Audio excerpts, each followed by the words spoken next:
Fantastic. Our next fireside chat is going to be a special highlight as it's going to be hosted by our esteemed Techsylvania and Kodiak's co-founder, Vlad Ciurca. He's been a good friend for many years and probably is the best networker I know. So he's bringing like all the amazing speakers that you've seen like today and yesterday to Techsylvania. And normally he's operating more behind the scenes. So I'm very glad that it is stepping in front of the camera also with this conversation. So he is going to host a conversation with Zach Bookman from OpenGov about driving cloud transformation in the public sector. Please welcome Vlad and Zach for this engaging conversation. Hi, Philip. Thank you so much for the nice introduction and kind words. I'm especially happy to have a fantastic entrepreneur with us today. Zach is someone who I wanted to have at our in-person events for quite some time, and I'm happy that we can do it virtually this year, but he did promise me that we're going to do it in person next time. So I'm counting on you for that, Zach. Sounds good. I hear you throw a good party, Vlad. Yeah, for sure. So let's get right into this. I'm curious, like, what's your number one remote working hack that you adopted since Corona started, or any other like productivity hacks that you're willing to share? Sure. We actually pushed the whole we implemented a work from anywhere policy. So if you're working at OpenGov and you want to move back home with your parents or to Tennessee or Colorado, keep your salary and we support you.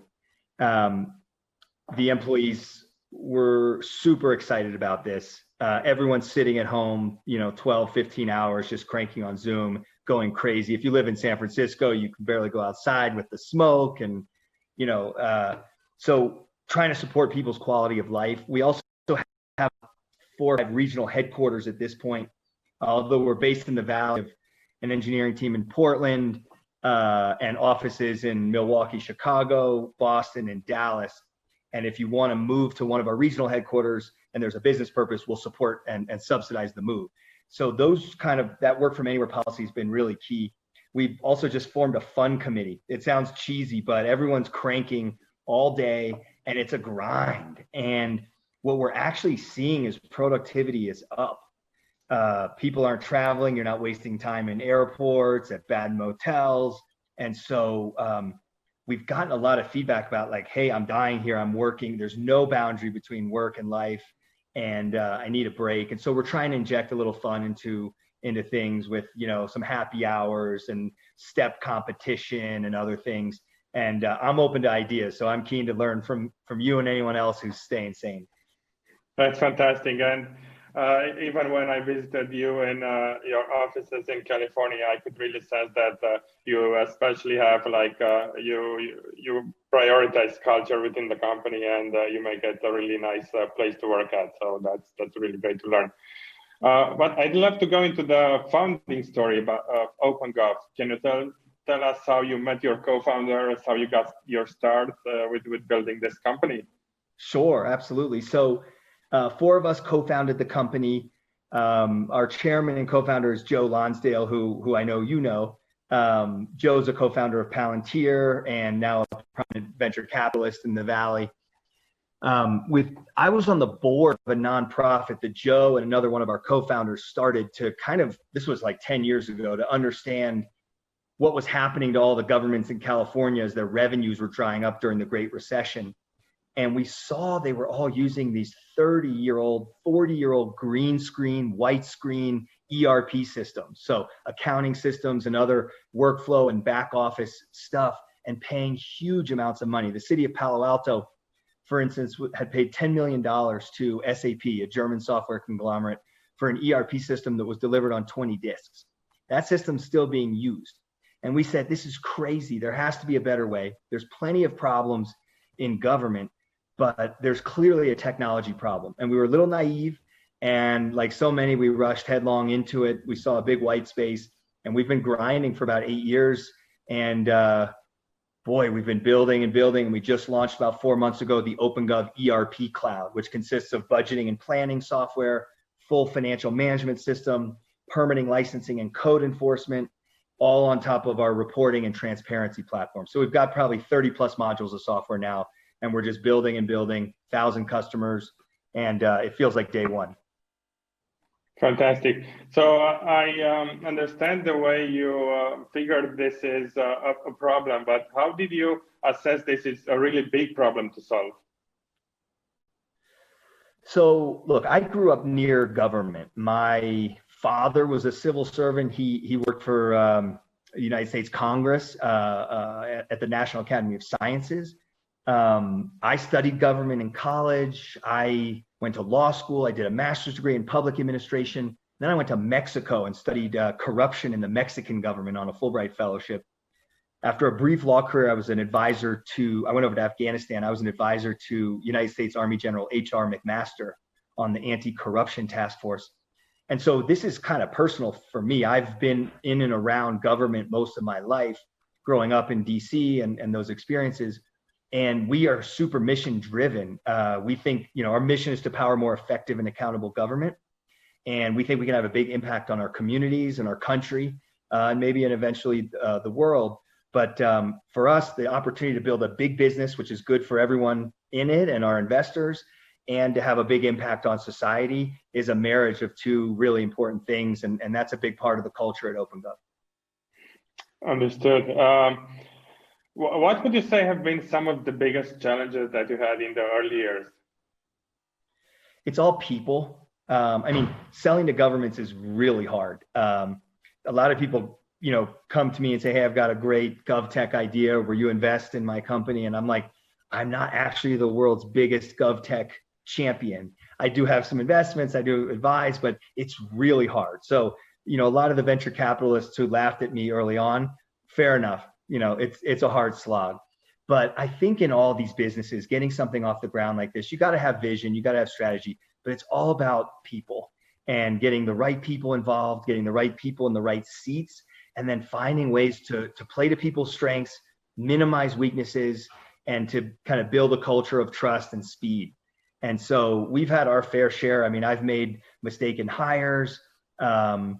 Our two other co-founders who were fantastic entrepreneurs and technologists from Stanford, they both ended up moving on from the company. And so it's been this unbelievable roller coaster ride, like, so many entrepreneurs that you've been talking to in the last couple of days have been through. But that's my 2 cents. It's all about people and finding ways to play to the strengths and minimize the weaknesses. Understood. So, what you're mentioning definitely seems like a challenging process, and getting to the point that you have gotten to. How can you stay sane as a founder? This is a fantastic challenge that you're taking on. How do you stay sane? Personally, I exercise a lot. Paul Graham said founders who exercise together succeed together, something interesting, but I find it keeps me sane. I was going a little stir crazy in San Francisco. I don't know if you can see, but I'm in Crested Butte, Colorado right now. And I'm surrounded by mountains, and I love the mountains.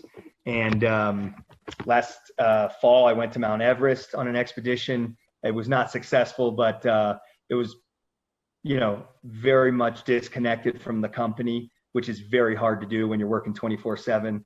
I also think you got to laugh. You got to have a good time with colleagues and, your execs and your board even, and your investors. So keeping it light, having some fun, being a little crazy every now and then is good. And then I think drawing inspiration from your mission is really key. I couldn't work this hard if I was just selling widgets. In some sense, I am selling widgets, but they're widgets that we care deeply about, and we think they can deliver a lot of ROI for something that's very important, namely our nation's cities, counties, and state agencies. And so continually going back to the mission as opposed to just money or just status or something like that helps you stay sane. Got it. And I especially like what you mentioned about the need to be crazy sometimes. It's something that I definitely need to do more of. Well, yeah, if you were doing this in person, I think you had a few crazy things planned, so that would have been fun. For sure. You did mention about investors. You have an amazing board. How can you convince the founder of Netscape, Mark Andreessen, or the former CEO of Cisco, John Chambers, to join the board of your company? I think a lot of it is luck, a little bit of charm. I've had a very unfair advantage, which is probably the number one point, and that's my co-founder, Joe Lonsdale, who's had some success as an entrepreneur and enterprise software in investing. And so, Joe's definitely been a key part of this. We wouldn't be here without him. I met Chambers, for instance, we were named a tech pioneer by the World Economic Forum, and had dinner with Chambers at the WEF, and he just took a liking, and he did a mentorship session with me, and I, in the middle of it, spent an hour in the Strategic Partners Lounge, and I said, John, why are you talking with me? And he said, my mentors were Lou Gerstner and Sandy Weil and Ariel Sharon, and it's time for me to pay it forward. And I went and visited John at Cisco and at his home, and I just worked up the courage and said, I want you on my board. And he said, make me an offer I can't refuse. And so a lot of luck and a little bit of moxie, I think, is the ticket. I'm really excited. In the last year, we've added 2 great women leaders to the board. Catherine Augusta Wilda, who's the co-founder of one of the major banks in the Valley, First Republic. And she's been, a lot of growth from 0 to about $18 billion in market cap. And Amy, who with her husband built Medallia, Amy Pressman, and she just joined the board, and 0 to 400 million in revenue, and brings a great deal of experience. And these are folks I can call with minutia if I need to. And it's a really nice board dynamic we're building. And now I got to live up to the expectations. So. Yeah, for sure. You started the OpenGov 8 years ago. What are some of the biggest things that you learned over this period? So this is vertical enterprise software as a service. And one of the things you're trying to do in vertical SaaS is build out the most features, the most tailored for a specific set of customers. And that's how you're going to beat horizontal players, whether that's Salesforce or Workday or Oracle or SAP. You're going to beat them because you're better for this segment of customers. So really focusing on those customers and building software like mad so you can get really wide and really deep to solve their needs. It's been for us a continual challenge over the 8 years to keep growing the deal sizes and getting the breadth of the software wide enough that they can use it. A lot of these governments require so much software. They're essentially holding companies. I mean, nobody would go pitch a venture capitalist and say, hey, I got a great idea. Do you want to, I'm going to pave roads, process sewage, generate electric power, and educate children. Venture capitalists would be like, you're completely crazy. But these are our nation's cities and counties. This is what they do. It's a collection of for-profit and nonprofit business lines that we either don't want or can't have in the private sector. And so the range of software is massive, and that's what leads to your competitive edge. You've got to get the deal sizes high enough to pay for your sales and marketing. But I'm friends with, investor in, or advisor to a number of vertical SaaS companies. You can build fabulous businesses, basically trading off the total addressable market for the chance to be the dominant market share leader in a smaller space. So I'm thinking of Qualia and title insurance, or Techion and dealer management software for car dealerships. There's a lot of other really good players that are focused on doing this, and a lot of investors who love the business model. Got it. So this seems to fit quite well in like the GovTech space, and I think this is especially hard to sell to governments. What would be your advice for founders that are in this space and are looking to take on similar challenges? Sales efficiency is really important. It's important for your investors. It's important for your capital efficiency. So focus on building out your product so that it can really sell and win at a high rate. You got to have a lot of fortitude. You're going to go through hell to get into these governments. It's about 20-25% harder than normal enterprise sales, because you typically have to go through a board meeting.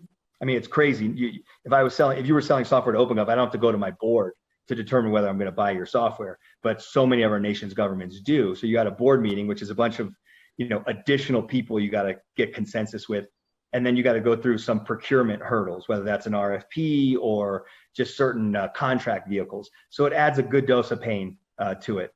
But once you become the market leader, nobody gets fired for buying IBM, and that's part of the goal. Fantastic. I think that we still have the Q&A session left, and there's probably a few more people that will want to ask you questions there, which will be fantastic for them to learn more from your experience. But before we come to an end, what's the first thing that you'll do once COVID-19 is over? I'll probably travel somewhere far away and hit the beach, climb some mountains, something like that. I have to confess, it hasn't been the world's worst COVID for me. I'm very fortunate not to have gotten it, and the company's progressing really nicely. And I'm doing some of these, I'm taking advantage of some of the work from anywhere. And, you know, I've worked from Sun Valley, Idaho and Jackson Hole, Wyoming. So I've not had the worst COVID. The world is suffering though, and it's a really hard time, particularly for the United States of America. And so, you know, it's more about taking care of the employees and just trying to live our mission. Okay, well, thank you so much, Zach. It's been fantastic to have you. Thanks so much for accepting our invitation. I'm going to hand it over to Philip. Really appreciate it, Philip. Thanks, Vlad. Thank you. Thanks, Zach. Thanks, Vlad. And thank you for agreeing to do QA, as Vlad has said, so you can all like ask I'll see you over there. More intimate one-on-one questions there.